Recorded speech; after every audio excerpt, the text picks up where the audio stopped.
మహానాయకుడు ఎవరైనా ఉన్నారంటే అది శ్రీ నారా చంద్రబాబు నాయుడు గారు అని చెప్పి గంట తెలియచ్చు. కరెక్టే కదా? వరదలు వచ్చి కొట్టుకుపోతుంటే నిజంగా అంటే అసలు చూస్తేనే హృదయం చెలిచిపోతుంది.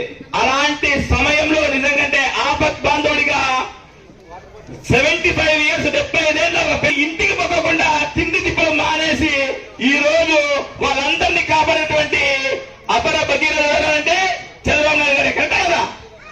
ముఖ్యంగా మనం తెలుసుకోవాల్సింది ఏంటంటే గత పాలకుల నిర్లక్ష్యంలో మనకి చెప్పినటువంటి కల్లిబల్లి మాటలన్నీ కాకోకుండా చెప్పంగానే మొదటి నెలే ఫస్ట్ రోజే ఇదే కసాపురం శ్రీ నెట్టికంటి ఆంజనేయ వారి పాదాల చెంత నుంచి ఒకటే రోజు 1000 రూపాయలు పెన్షన్ పెంచి గత 3 నెలల రూపాయలు కలిపి 7,000 రూపాయలు ఇచ్చినటువంటి ప్రభుత్వం ఏదైనా ఉందంటే భారతదేశ చరిత్రలోనే అది ఎన్డీఏ ప్రభుత్వం, అది ఆంధ్ర రాష్ట్ర ప్రభుత్వమే. కరెక్ట్ కదా? ముఖ్యంగా మనం గమనించుకోవాల్సింది రైతన్నల కోసం అని చెప్పి ధాన్యపు కొనుగోలు డబ్బులు గత ప్రభుత్వం ఇవ్వదే ఈ ప్రభుత్వం ఇచ్చింది. దాంతో పాటు గ్రామ స్వరాజ్యమే ధ్యేయంగా ముఖ్యంగా మన కసాపురం లాంటి గ్రామాలు అభివృద్ధి చెందాలా అని చెప్పి కలలు కంటే ఆ రోజు మహాత్మా గాంధీ గారు కానీ ఈ ప్రజలు కానీ ఎవరు పట్టించుకొని పోలే ఆ ప్రభుత్వం.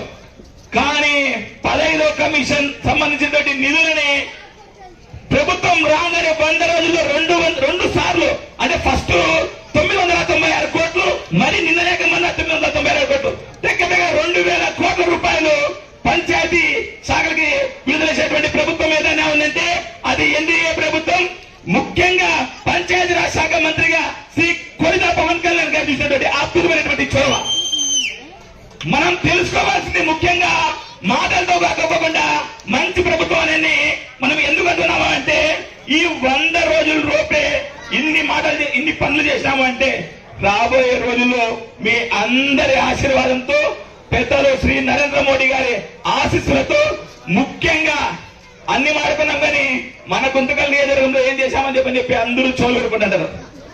వచ్చి రాగానే రైతు బిడ్డ కొడుకు కాబట్టి రైతుల సమస్యలు తెలుసు కాబట్టి గుత్తి చెరువుకి అనాది కాలంగా నీళ్లు రాకపోతే నీళ్లు ఇప్పించినటువంటి నిజమైనటువంటి భగీరథ ఎవరంటే ఈ గుండూరు జరం గారే.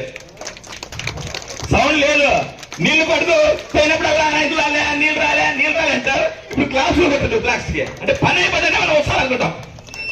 ముఖ్యంగా మనం ఆలోచన చేసినంటే అఫీషియల్ గా మనకి ఒక తూమే ఉంది, కానీ పెద్ద అద్భుతమైనటువంటి పోరాట పటిమతో ఈ రోజు పిలిపించి మరీ చెరువులో నిరూపించాడు.